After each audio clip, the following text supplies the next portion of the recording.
Voilà. Donc nous allons continuer notre chemin, notre synode, marcher ensemble à l'écoute de la parole de Dieu. À la suite donc d'Abraham, d'Isaac et de Jacob, à la suite des fils d'Israël, ce que nous avons évoqué dans notre premier échange autour de ce texte, qui m'est venu spontanément lorsque Odile et toute l'équipe m'ont proposé donc d'animer cette matinée. Tout de suite, pour moi, il était évident qu'il fallait partir de ce texte d'Exode 19, puisque c'est le fondement même de ce qu'est la notion de peuple dans la Bible. Puisque jusque-là, il est dit, c'est d'ailleurs rappelé à un moment donné, c'est un ramassis de gens qui est sorti d'Égypte. Ce n'était pas un peuple. Ce qui constitue donc Israël comme peuple, c'est l'appel de Dieu à le faire peuple. Vous comprenez ça? Jusque-là, il n'était pas un peuple. C'était des familles, donc, qui étaient des descendants, selon le récit biblique donc, de Jacob, descendants d'Israël. Quand on dit les fils d'Israël, j'aime pas trop d'ailleurs l'expression israélite. Vous savez, souvent dans vos Bibles, on marque israélite. Ça n'apparaît nulle part en hébreu. On parle toujours des Bnei Israël, les fils d'Israël. Donc il faut toujours rappeler les origines. Donc l'origine de ce peuple, c'est d'abord une famille. Et ça, c'est très important parce que ça veut dire que notre devenir en tant que peuple de Dieu, c'est de refaire de l'humanité une famille, unie. Donc, la notion de famille, elle est fondamentale. Je ne vais pas revenir sur tout ce qui a été dit là-dessus ces derniers temps, à partir aussi du synode. Mais donc, la notion donc, d'avoir le sentiment d'être une famille. Donc, c'est aux descendants donc, d'une famille, les fils d'Israël, que Dieu s'adresse, pour en faire un peuple.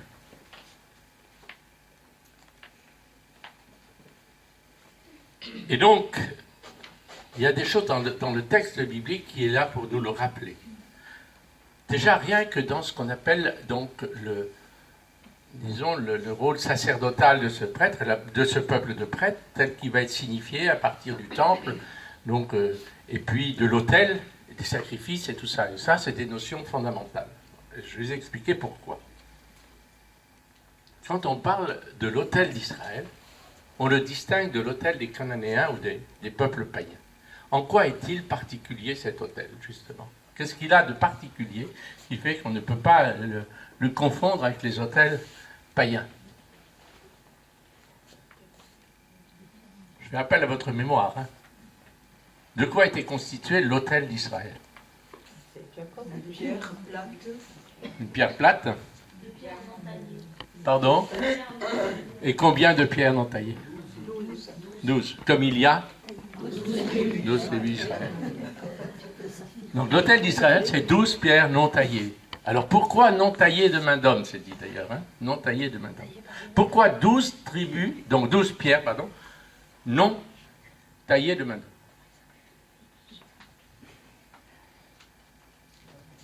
Pourquoi? Pour les 12 tribus d'Israël. Oui, mais pourquoi fallait-il qu'elles ne soient pas taillées? Pour qu'il n'y ait pas le travail de l'homme. C'est Dieu qui n'est pas le travail. C'est Dieu qui est le fondement.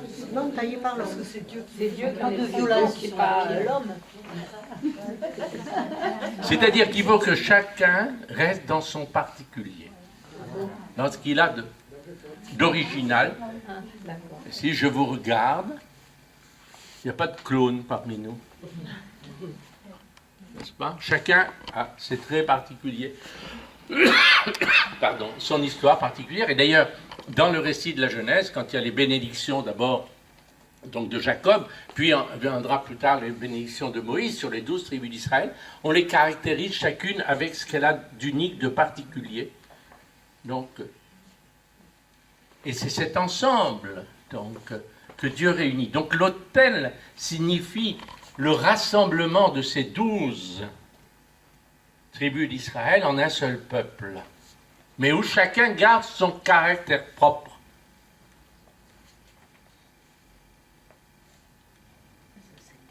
ça nous dit quelque chose sur ce que doivent être nos communautés. Nos communautés, paroissiales, n'importe. C'est pas une bande de clowns. C'est une bande de clowns souvent, mais pas une bande de clowns.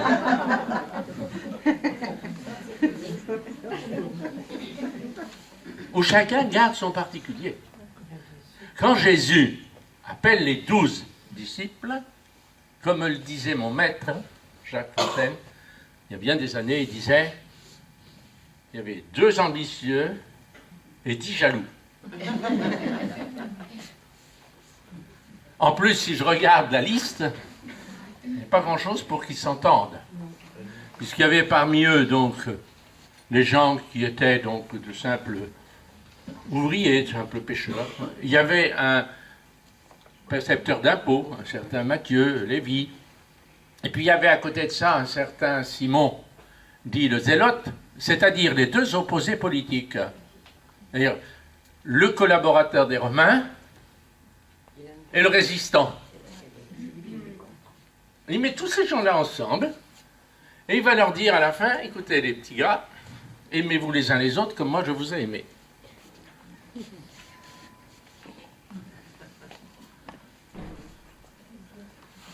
Et ça, c'est le propre du peuple de Dieu. Le peuple de Dieu, il est constitué d'éléments qui n'ont rien à foutre ensemble. Rien. Qui n'ont pas d'atomes crochus, qui n'ont pas de sensibilité forcément commune, qui, voilà, mais que Dieu rassemble. Parce que c'est Dieu qui en décide de les mettre ensemble. Parce que chacun apporte ce qui lui est propre à l'ensemble et qui est unique. C'est aussi pour ça que saint Paul reprendra cette image du corps pour définir la communauté, le corps du Christ, où chacun remplit sa fonction. Le pied ne va pas dire à l'œil, voilà, moi je te remplace. Non, chacun, bon, je suis un pied, je suis... Et il n'y a pas de membre supérieur ou inférieur. Chacun a sa fonction, fût-elle la plus humble. L'autre jour, je disais, dans cette paroisse, où on parlait justement de ce que c'est, donc de traduire dans les actes, dans le faire. Je disais, mais la petite dame qui vient apporter quelques fleurs pour la décoration de l'église, de l'autel, elle est aussi importante, je dirais, que celui qui a le charisme de la parole, voilà, ou qui s'occupe des finances de la paroisse. Donc, il n'y a pas de rôle minime. Chacun doit donner toute sa part. Comme la veuve qui a déposé les 2 piécettes. Donner toute sa part. Tout ce qu'elle a pour vivre. Alors, ce n'est pas une question de qualité ou de quantité. C'est une question d'engagement. Bon. Donc, les 12 pierres. Mais ça ne suffit pas de dire cela. Qu'est-ce que l'on faisait sur cet autel d'Israël? Ah oui, des sacrifices. Quel mot piégé. Quel mot piégé. Ah, je vais faire un sacrifice. Hein. C'est comme, j'avais un copain comme ça, quand on mangeait à table, avec des amis et tout ça, et puis il restait quelque chose dans le plat. Alors il disait à tout le monde, est-ce qu'il y en a encore qui en veulent? Alors les gens, non. Bon, bah alors je vais me sacrifier.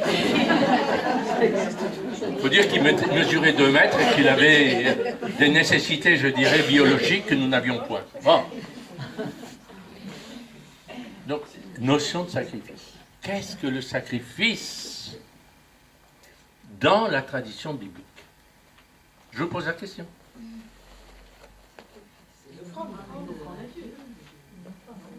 Une offrande. Pas mal.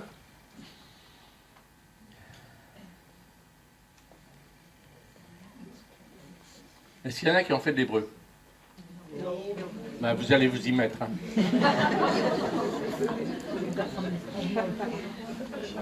Oui, ben, jamais trop tard. Hein. J'ai fait ici dans la région, là pas loin d'ici, je faisais de l'hébreu il y a déjà des années.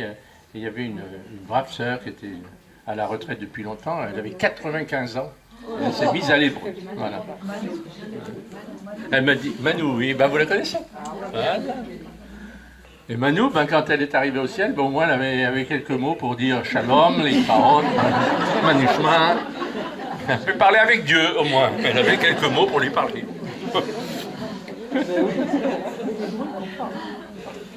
Donc je vous encourage, si vous avez la possibilité. Je vous signale d'ailleurs qu'à N'est-ce pas? Il y a un cours d'hébreu maintenant mis en place donc, au centre universitaire, donc à la Villa Magloire. Voilà. Il y a eu à un moment donné, j'ai donné aussi à Béziers.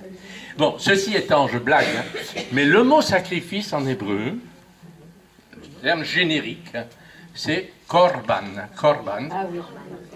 K-O-R-B-A-N. Et ça vient du verbe rendre proche. Rendre proche. Approcher d'eux. Faire donc approcher. Alors, la matière, donc, alors après, c'est des animaux, c'est les prémices des plantes, ainsi de suite, des fruits, tout ça. C'est-à-dire que la fonction donc d'Israël, c'est de rapporter à Dieu ce que Dieu a donné à l'homme pour sa nourriture. Ce qui est vital pour lui, ce qui le fait vivre, ce qui le maintient en vie. Et donc, l'acte de sacrifice, c'est pas de se priver de quelque chose. Non, je vais faire un sacrifice, non. C'est de simplement rapporter à Dieu et de signifier donc que ce que j'apporte à Dieu, ça n'est qu'au fond de rendre à Dieu ce qui vient de Dieu et ce que j'ai reçu de lui. Donc c'est un acte de reconnaissance. Et parmi tous les sacrifices, il y a le sacrifice de louange, c'est-à-dire celui qui justement le dit le plus. Donc ce que j'ai reçu, je le fais monter vers Dieu. Donc, je le lui rapporte. En l'ayant fait fructifier.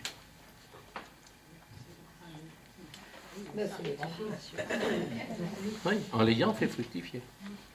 Donc ce que j'ai reçu, je dois le rapporter à Dieu avec, je dirais, les bénéfices. Hein. On est tous des banquiers de Dieu, hein. Vous savez ça?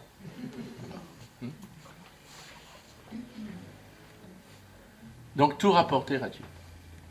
Donc la fonction d'Israël, comme peuple, c'est de tout rapporter à Dieu et de rapporter toute l'humanité. C'est-à-dire qu'on va s'élever, donc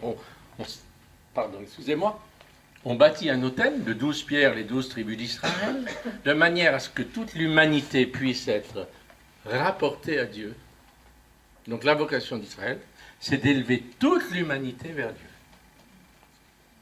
Et donc notre vocation, qui entre dans la même alliance, c'est ce que je vous ai dit tout à l'heure, nous entrons, nous ne remplaçons pas.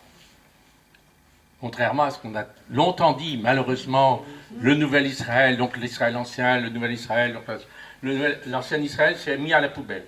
Allez, hop, au terme encore, bon, peut-être d'intérêt archéologique. Voilà. Non, pas du tout. Nous sommes rattachés à ce peuple. Comme le dit saint Paul dans l'Épître aux Romains, nous sommes greffés sur l'olivier. Ce n'est pas toi, un idiot païen, qui porte la racine, c'est la racine qui te porte. Donc, nous sommes associés donc, à ce qu'est la vocation d'Israël. Et donc, dans ce mouvement donc, que Dieu a voulu, en nous associant par la grâce du Christ à la vocation de peuple, donc, de prêtres, de peuple saint, de nation sainte, c'est pour que nous portions toute l'humanité vers Dieu, que nous entraînions toute l'humanité vers Dieu. Est-ce que c'est clair? Bien.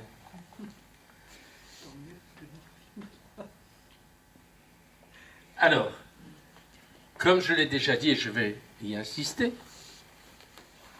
un des grands dangers, à partir du moment où ce peuple est constitué, ou va se constituer, puisqu'il n'était pas encore, c'est après donc, le déluge, donc, après l'histoire de Noé, donc ses fils et tout.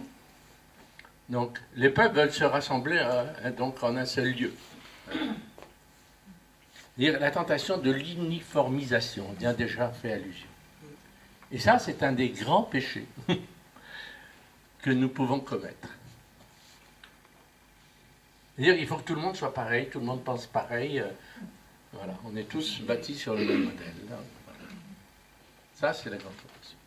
Alors justement, le texte biblique met en scène deux événements donc, qui se rapportent à une ville. La ville, c'est justement le lieu de la concentration.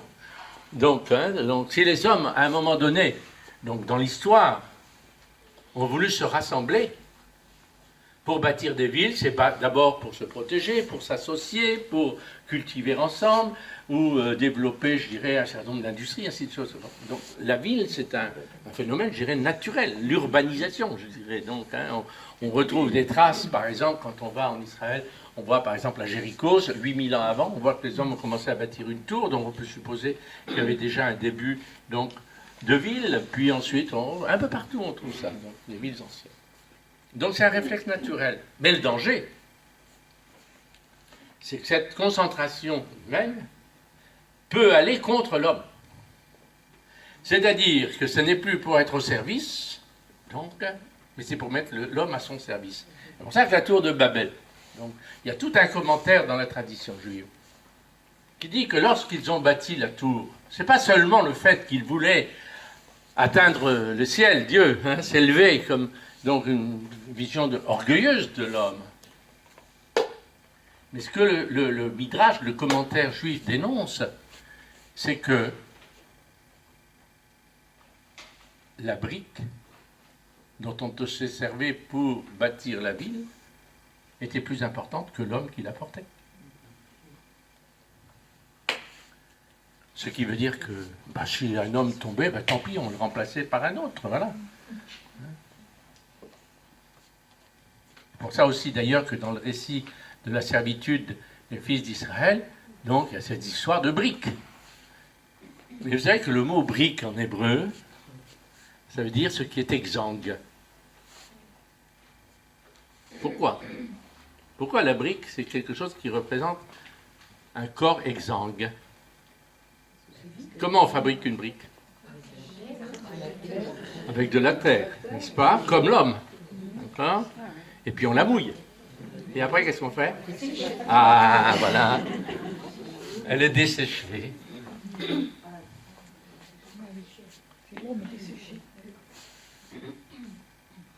Et donc, mettre l'homme au service de la machine, et pas la machine au service de l'homme, ou de l'institution, c'est le rendre exsangue. C'est-à-dire, c'est le côté utilitaire. Donc, on utilise de la chair humaine, voilà. On utilise de l'énergie humaine pour satisfaire un certain projet. Cette tentation, c'est la tentation de toutes les sociétés, sociétés, je dirais, qu'elles soient capitalistes ou qu'elles soient communistes, ça a toujours été la tentation. Ça a été aussi la tentation de l'Église. Et ça peut être toujours la tentation de l'Église. C'est-à-dire, je vais me servir des forces vives pour réaliser mon projet.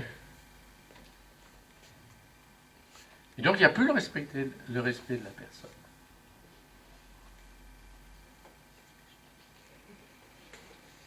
Premier récit. Babel. Et donc, Dieu ne veut pas ça. Et Dieu veut la dispersion. Pourquoi ? Parce que un jardin n'est beau que s'il y a beaucoup d'espèces, de plantes, de fleurs et de choses comme ça. Si tout était coquelicot ou tout était rose, ça serait à mourir de tristesse. Ça. La variété. Dieu a voulu cette variété dès le départ. Et il faut que dans nos communautés, dans ce peuple de Dieu, ce caractère justement de communion d'éléments différents, chacun comme les pierres donc, de l'autel, il faut que ça soit mis en valeur, qu'on le voit, qu'on puisse le voir. Deuxième récit, c'est celui de Sodome et Gomorrhe.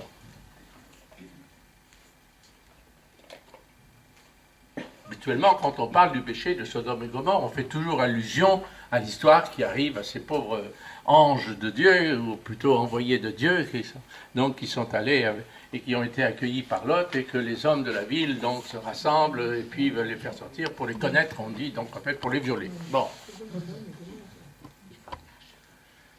Mais ça, c'est que le tout petit bout de la chose.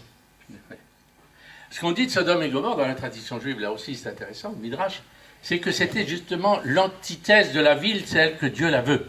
C'est-à-dire que c'était une ville où il n'y avait aucune justice.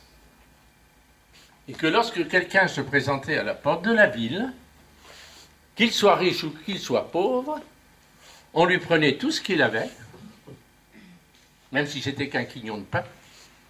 Donc on le dépouillait de tout ce qu'il avait jusque de ses vêtements, y compris ses vêtements. On le mettait à nu. Tiens, ça me rappelle l'histoire de Noé. Et on le réduisait, disons, à sa simple expression naturelle, sans rien d'autre. Dénuder quelqu'un, le mettre à nu. Entre parenthèses, et c'est une terrible parenthèse, qu'est-ce que faisaient les nazis lorsque les juifs arrivaient par convoi entier? Donc, on commençait par les déshabiller, les dépouiller de tout vêtement. Imaginez ce que ça pouvait représenter pour ces gens-là. Donc, d'humiliation. D'autant que dans la tradition juive, il y a un principe fondamental, c'est que nul ne peut voir la nudité de son père, de sa mère, ou de son frère, de sa sœur. Donc, le respect de l'intimité de chacun. D'accord ? Et puis, comme le disait Lévinas, en dénudant les gens, on perd le visage. Parce qu'on ne voit plus que le corps, une masse de chair. On ne voit plus le particulier, le visage qui fait le particulier de chacun. C'est pour ça que nos visages, dont je ne parle pas évidemment, est tellement important. Voir, croiser le regard de l'autre, le sourire de l'autre, les expressions sur le visage, qui sont souvent les expressions du particulier de chacun. Et quand on est italien un petit peu, voilà, il y a aussi les mains. Donc, le particulier de chacun. Mais si vous enlevez, vous mettez tout au même niveau que le visage, vous mettez à nu, il n'y a plus de particulier. Donc, quand ils arrivaient à Sodome, les Gomorrhes, on les mettait à nu, on les dénudait de tout. Puis ensuite, ça ne suffisait pas. Il y avait des lits de fer, dit-on, dans le Midrash, dans le commentaire. Des lits de fer qui avaient une certaine taille, et dans lesquels on faisait entrer tous ceux qui arrivaient à la ville. Il fallait qu'ils aient la taille du lit. Donc s'ils étaient trop grands, on les coupait, et s'ils étaient trop petits, on les étirait pour qu'ils arrivent à la taille du lit. C'est-à-dire que tout le monde doit être pareil à tout le monde.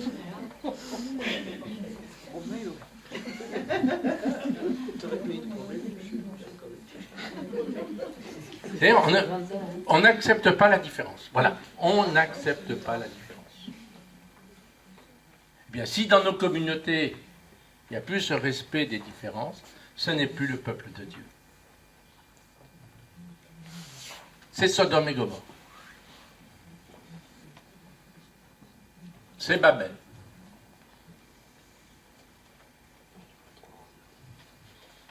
Ça va? On peut avancer? Bien.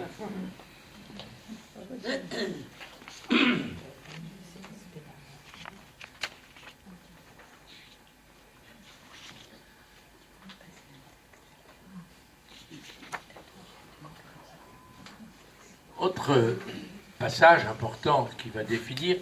Donc, à un moment donné, donc, le peuple d'Israël, les fils d'Israël, qui ne sont encore que des tribus, donc, qui chacune va de son côté. Bon, à un moment donné, elles vont vivre un drame. C'est raconté dans le premier livre de Samuel, dernier des juges d'Israël. Et qu'est-ce qu'il arrive? Il y a une bataille avec les Philistins. Qu'est-ce qui arrive au cours de cette bataille? Pardon? Non, ça vient après.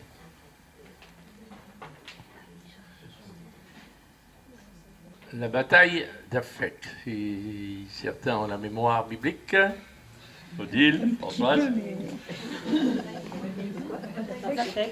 Ils doivent se battre contre les Philistins. Alors, voilà, je vais rappeler l'histoire. Ah, ils se disent, aïe, aïe, aïe, aïe, les Philistins sont plus forts que nous, patati et patata. Donc, on va aller chercher à Silo l'arche de l'Alliance. Gott mit uns. Vous savez ce que c'était, Gott mit uns? C'était le slogan des nazis, des SS. Écrit sur leur ceinturon. C'est-à-dire, je me dis, bon, voilà, je suis faible, et bien je vais me servir de Dieu pour d'avoir une force. L'utilitaire de Dieu, c'est-à-dire se servir de Dieu. Et donc prendre l'arche de l'Alliance pour un talisman ou un totem, ce que vous voulez, peu importe. Alors je vais brandir la croix, le Saint-Sacrement, le rosaire, parce que je ne suis pas d'accord avec certaines lois. Voilà. Je vais me mettre à genoux dans la rue pour dire le chapelet devant tout le monde. Voilà. Moi je suis chrétien, voilà ma gloire, mon espérance et mon salut. Je brandis. Brandir l'identité.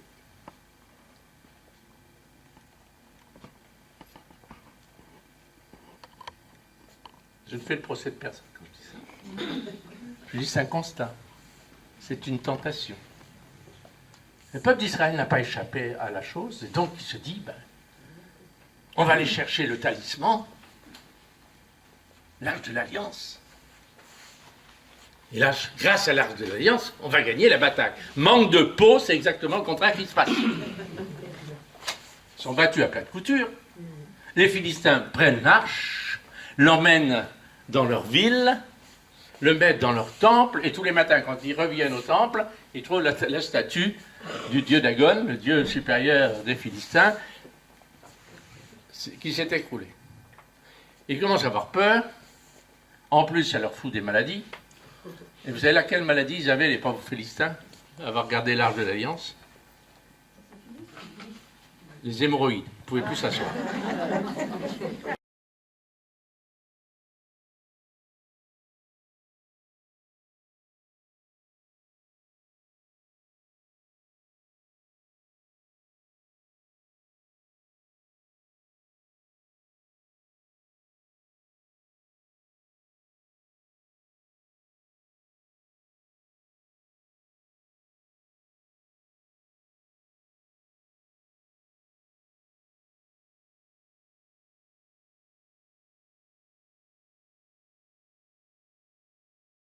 Le peuple philistin, voyant ce qui lui arrive, il se dit, bon, on va s'en débarrasser, donc il s'en débarrasse, enfin, Et elle revient vers, la ville de Beth-Shemesh, une petite ville au pied de la montagne, où les gens sont en train de faire la moisson, c'est-à-dire qu'ils sont au moment de la fête dite de Shavuot, la fête de Pentecôte, donc, et certains se réjouissent et d'autres non.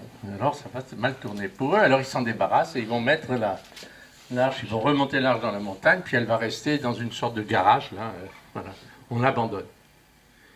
Parce qu'on ne sait plus comment gérer, c'est ça que ça veut dire, c'est qu'on ne sait plus comment gérer le sacré. On en a fait un mauvais usage, les Philistins, ça leur est... je ne redis pas ce que j'ai dit, donc on ne sait plus gérer le sacré. Entre parenthèses, il y a quelque chose d'un peu analogue qu'on vit aujourd'hui, dans notre temps. Comment gérer le sacré? Pour qu'il soit vraiment à sa place là où il doit être. Alors le peuple, il se tourne à ce moment-là vers Samuel, et il dit, écoute, donne-nous un roi. On veut être un peuple comme tous les autres peuples. Et être géré de la même manière, tout ça. Oh, le pauvre Samuel, il dit, mais vous ne savez pas ce que vous demandez. Si vous avez un roi, voilà ce qui va se passer. 1. Il va prendre vos fils pour faire la guerre. 2. Il va prendre vos filles pour faire son harem. 3.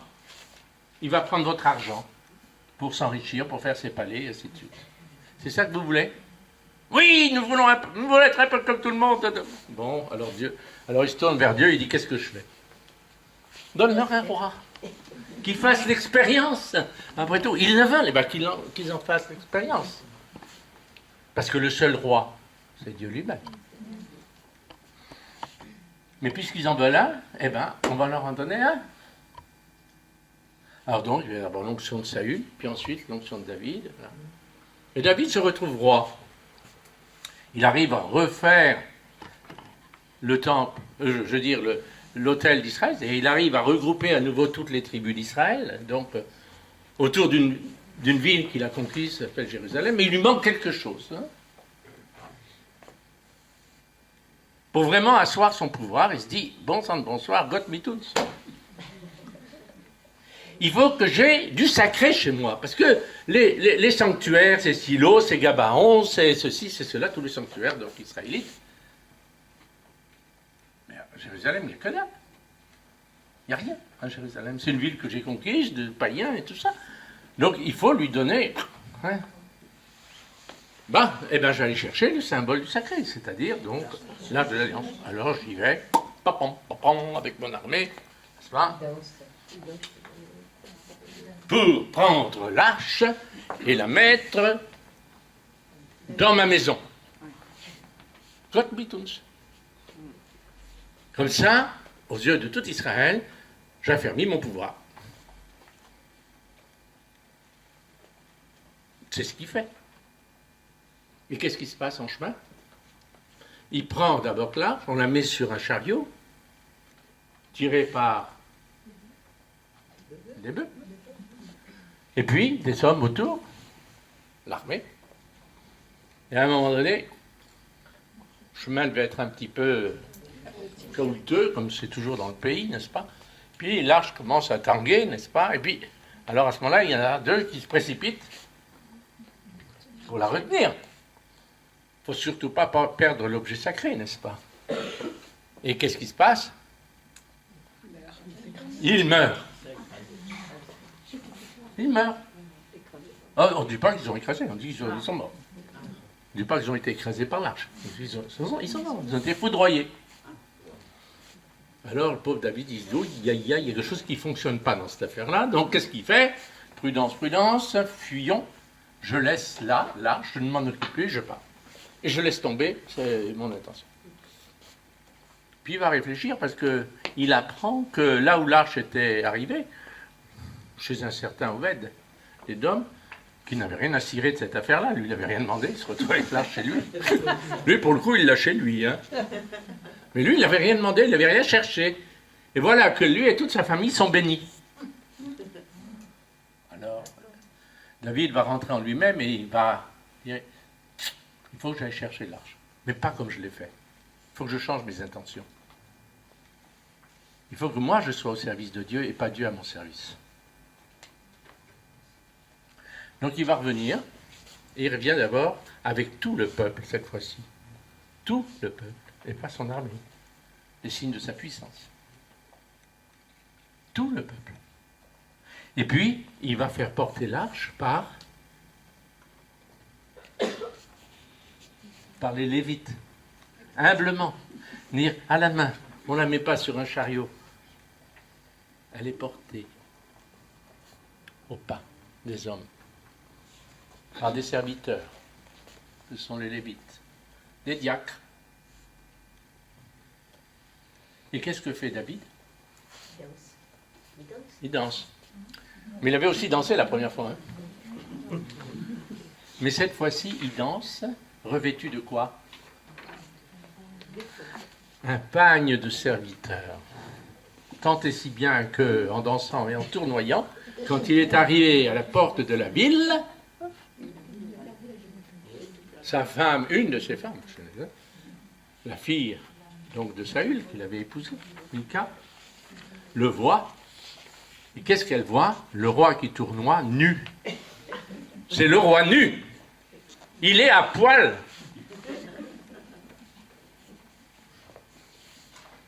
Elle dit, mais c'est pas possible pour un roi. Comment il se comporte? Un peu de dignité, voyons, quand même. Il faut être à la hauteur de la fonction, n'est-ce pas? C'est honteux. Il aurait pu s'habiller quand même. Être un peu plus discret. Un peu plus noble. Un peu plus hiératique. Voilà qu'il se comporte vraiment, mais...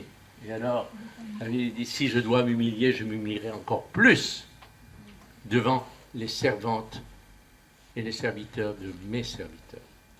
Des serviteurs de Dieu, pardon. Devant les servantes et les serviteurs de Dieu. C'est-à-dire, ce qu'il a compris, c'est ça. C'est que David, il a compris que il doit être au service et non pas mettre Dieu à son service. Or, grande tentation aussi dans toutes nos communautés de vouloir utiliser Dieu pour son propre programme.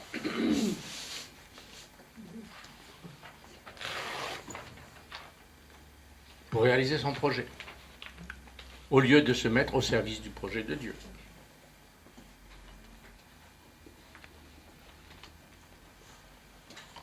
passe.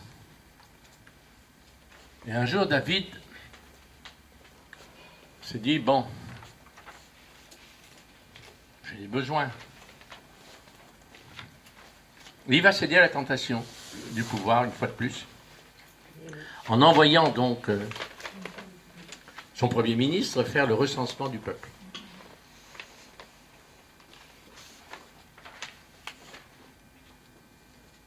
Pourquoi on fait un recensement?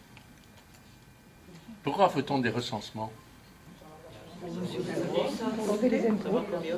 Compter les sujets, n'est-ce pas? Ensuite, pour les impôts, bravo, pour calculer l'assiette de l'impôt. Pour savoir combien j'ai d'hommes capables de porter l'arme. Voilà. Donc voilà, je mets à ce moment-là le peuple à mon service et au service de mon pouvoir. Et Dieu va déclencher, donc on dit, alors la peste, le choléra, je sais pas, et puis dans des cimes pleins, alors il prend conscience. Alors à ce moment-là, qu'est-ce qu'il va faire? Il va bâtir... Non! Un hôtel. Je reviens à ce que j'ai dit tout à l'heure. Bâtir un hôtel sur une aire à battre le blé.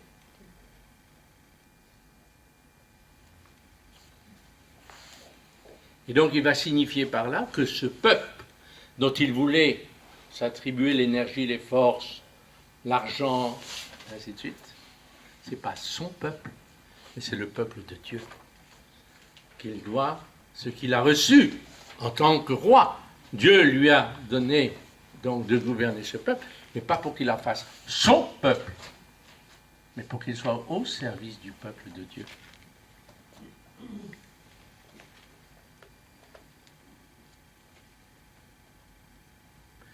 Donc, toutes ces histoires que je raconte, c'est simplement, qui sont bibliques, sont simplement là pour nous alerter, nous dire attention. Nous ne pouvons pas mettre Dieu à notre service, pas plus que je ne peux mettre donc les membres de ce peuple à mon service, au service de mes intérêts.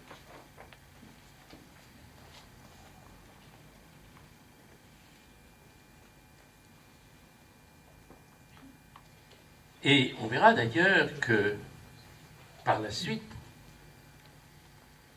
sur quoi va se porter, qu'est-ce qui va provoquer la division dans le peuple entre deux royaumes, ce qu'on appelle le schisme. Est-ce que vous vous souvenez? C'est raconté donc dans le premier livre des rois.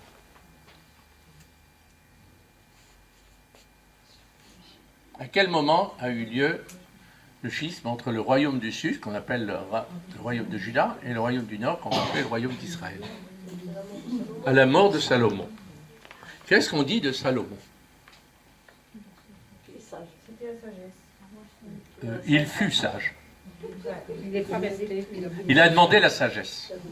Il a demandé la sagesse justement parce qu'il veut être au service du peuple d'Israël. Il demande la sagesse pour savoir, donc justement, être un bon roi au service du peuple de Dieu. Le problème, c'est qu'il a oublié ce qu'il avait demandé.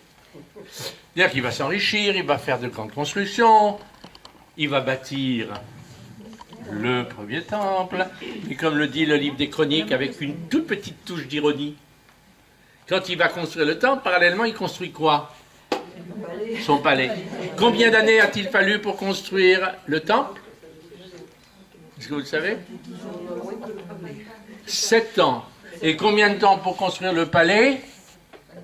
14 ans. Ce qui veut dire que, tout splendide que soit le temple, le palais était encore plus splendide. Et qui plus est, pour se rendre au sanctuaire, où est-ce que Salomon a dû aller pour se faire oindre? Au sanctuaire, à la tente du rendez-vous. Et où est-ce qu'elle était? Installée à Jérusalem. Vous ne lisez pas vos Bibles, hein? Il va falloir vous y remettre, hein, les gars. Hein, mesdames, mesdemoiselles, messieurs. Si vous voulez faire la catéchèse, il faudrait peut-être quand même relire. Hein. Près de la source de Gihon, c'est-à-dire là où tout un chacun dans la ville, qu'il soit petit ou qu'il soit grand, qu'il soit puissant ou qu'il soit le dernier, devait se rendre pour aller chercher l'eau. C'est-à-dire l'endroit le plus démocratique de la ville. Tout un chacun était invité à descendre pour aller puiser l'eau et la ramener dans sa maison.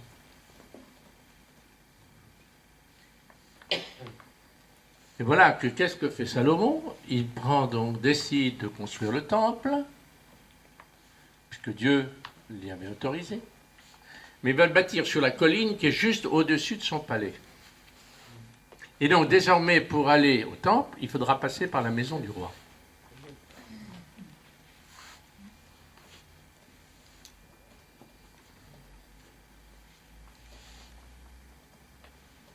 « 14 ans de construction contre 7 ans. C'est-à-dire, il va à la chapelle du château de Versailles. N'est-ce pas? Qu'est-ce qui s'est passé à la fin du règne de Louis XIV? Il avait tellement dépensé pour construire le palais de Versailles qu'il avait ruiné la France.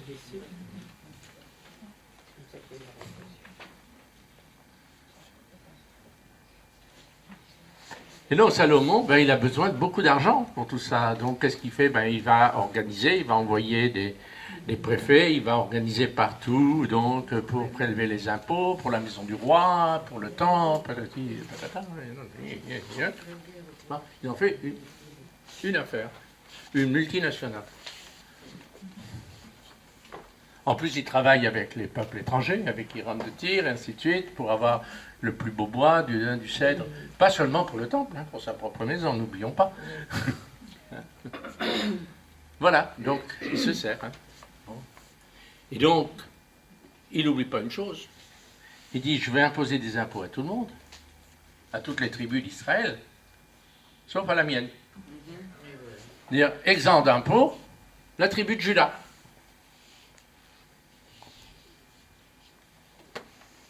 Ce qui fait que lorsque ce brave Salomon va mourir, qu'est-ce que font les anciens d'Israël?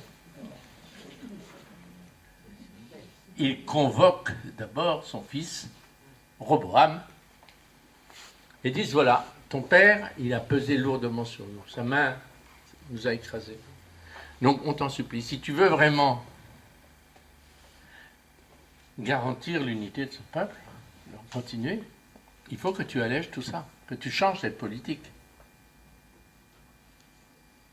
Roboam va retrouver ses copains avec qui il a fait la fête, puis dit, vous avez entendu ce qu'ont dit les anciens d'Israël, qu'est-ce qu'il faut? Oh, écoute pas les vieux. Au contraire, tu as encore un coup de vis supplémentaire, tu leur en mets encore un peu plus, comme ça, voilà. Et c'est ce qu'il décide de faire, résultat, 10 tribus d'Israël vont faire schisme avec la tribu de Juda.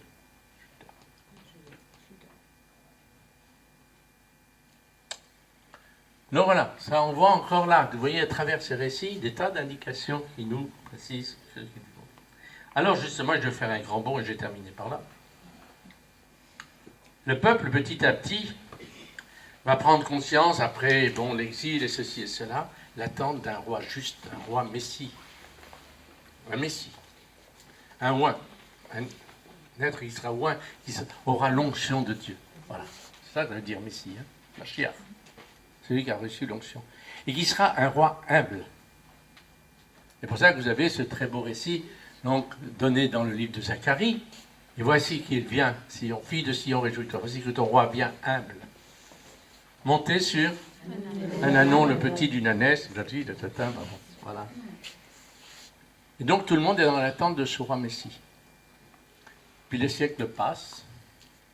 Le peuple n'aura plus d'indépendance, il sera soumis donc à des grands empires. Il va être donc soumis d'abord aux Babyloniens, puis ensuite aux Perses, puis ensuite aux Grecs, et ensuite à Rome.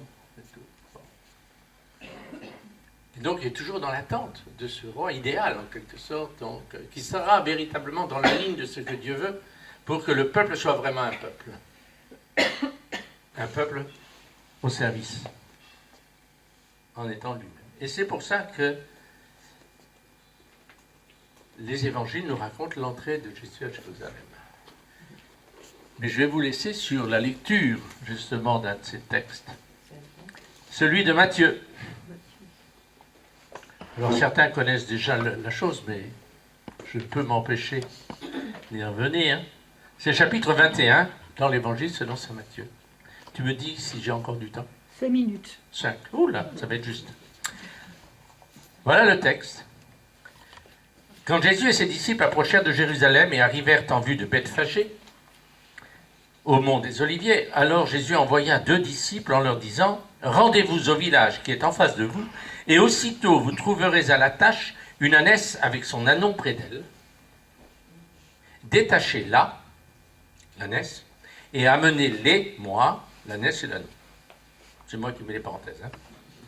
Et si quelqu'un vous dit quelque chose, vous direz « Le Seigneur en a besoin, mais aussitôt il les renverra. » Ceci advint pour que s'accomplisse l'oracle du prophète. Dites à la fille de Sion, voici que ton roi vient à toi, modeste, il monte une ânesse et un ânon, petit d'une bête de somme.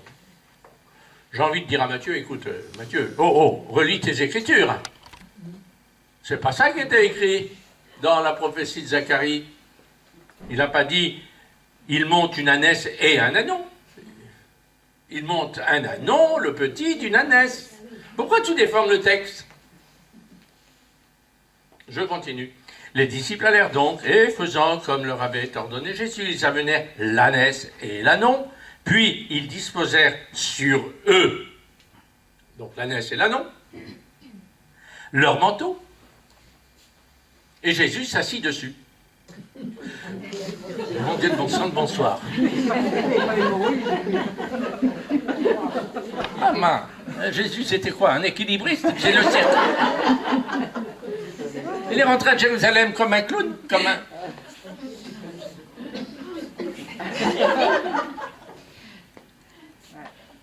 Ah, c'est pas possible. Il y a quelque chose qui ne fonctionne pas. Il a dû se tromper, Matthieu, non? Il avait peut-être bu un peu ce jour-là quand il a écrit le texte, ou je ne sais pas quoi. Mais...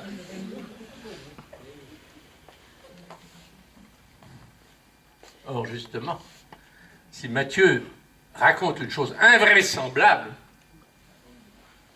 c'est pour nous dire quelque chose d'important. Ça va être ma conclusion. L'ânesse, elle symbolise quelque chose, et l'ânon symbolise autre chose. L'ânesse, elle est, dites, vous trouverez une ânesse attachée. C'est une bête de somme. Elle est donc domestiquée. Elle n'est pas un âne sauvage, comme c'est dit à propos d'Ismaël, un onacre. Donc, Isaac, non, qu'est-ce que j'ai dit? Non, Isaac, c'est celui qui reçoit la promesse, c'est-à-dire qu'il va être tenu par la loi de Dieu. Donc, si tu écoutes ma parole, si tu mets en pratique. Donc, l'ânesse représente le fils d'Israël. L'ânon, lui, il est libre. C'est-à-dire qu'il n'est pas encore domestiqué.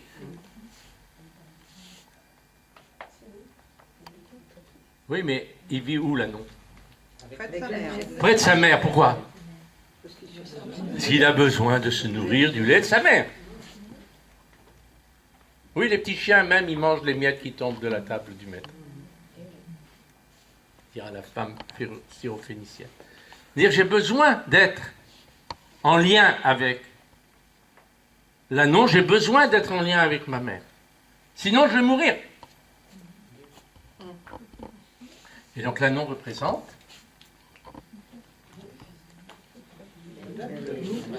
les nations. L'ânesse représente Israël, l'ânon représente les nations, et Jésus, assis sur eux, entrant à Jérusalem, c'est pour montrer qu'il est bien le roi Messie, annoncé par les prophètes, mais il n'est pas seulement le Messie d'Israël, il est le Messie des nations en même temps. Les deux associés. inséparables l'un de l'autre.